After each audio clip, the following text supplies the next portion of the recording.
Over your life, taxes are most likely the largest expense you will ever pay. Think about it. Are you really an educated consumer?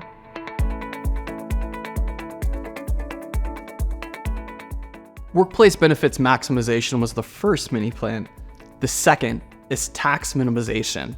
Think about how much time, energy, and attention you spend on a vacation, a car, a home, education. This is probably the largest expense that you will have that's greater than all of those combined.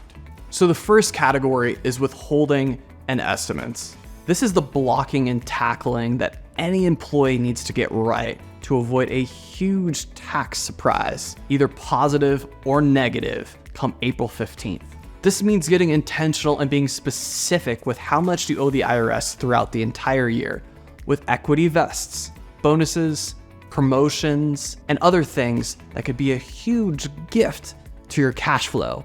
And then bam, the tax bill comes. Or you have a tax-free loan out to the IRS for money that you've lent them until you get that refund back that could have been invested throughout the entire year.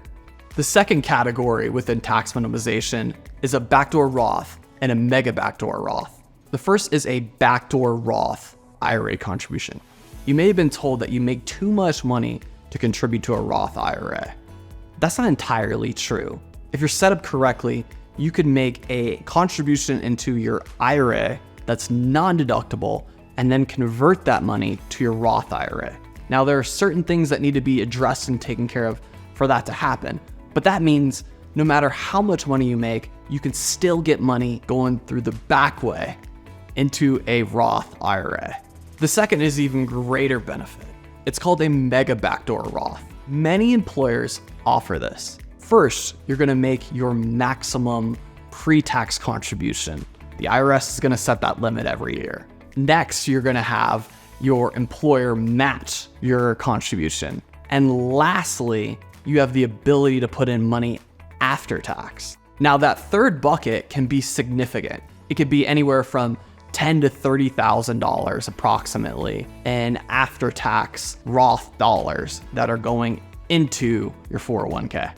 And the final step is ensuring that your plan has in-plan Roth conversions. This means automatically that after-tax component that you just contributed to, that third bucket, gets then moved over to a Roth component so that you get more money into a Roth IRA that's avoiding taxes. The third element of tax minimization within this mini financial plan may be moving from your current company to consulting. There are a lot of things to consider. When you receive 1099 income and have an LLC, you may consider electing as a S Corp. While this has a ton of benefits, there's also a lot of compliance and additional work that you really need to think through.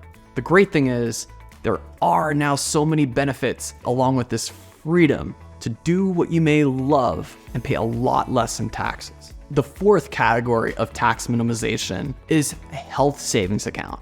This is missed all the time. This is one of the most important categories if you're a high income earner and you're only receiving a W-2 compensation. There's confusion around the differences between a HSA and a FSA, or health savings account and a flexible savings account. Sometimes spouses will miss a contribution. If you're not contributing the maximum or you're missing this contribution and you're in the top tax bracket, you're losing out on thousands of dollars in tax savings every year that you cannot get in many other places as a W-2 worker. So that was number 2 of the 5 mini financial plans, tax minimization.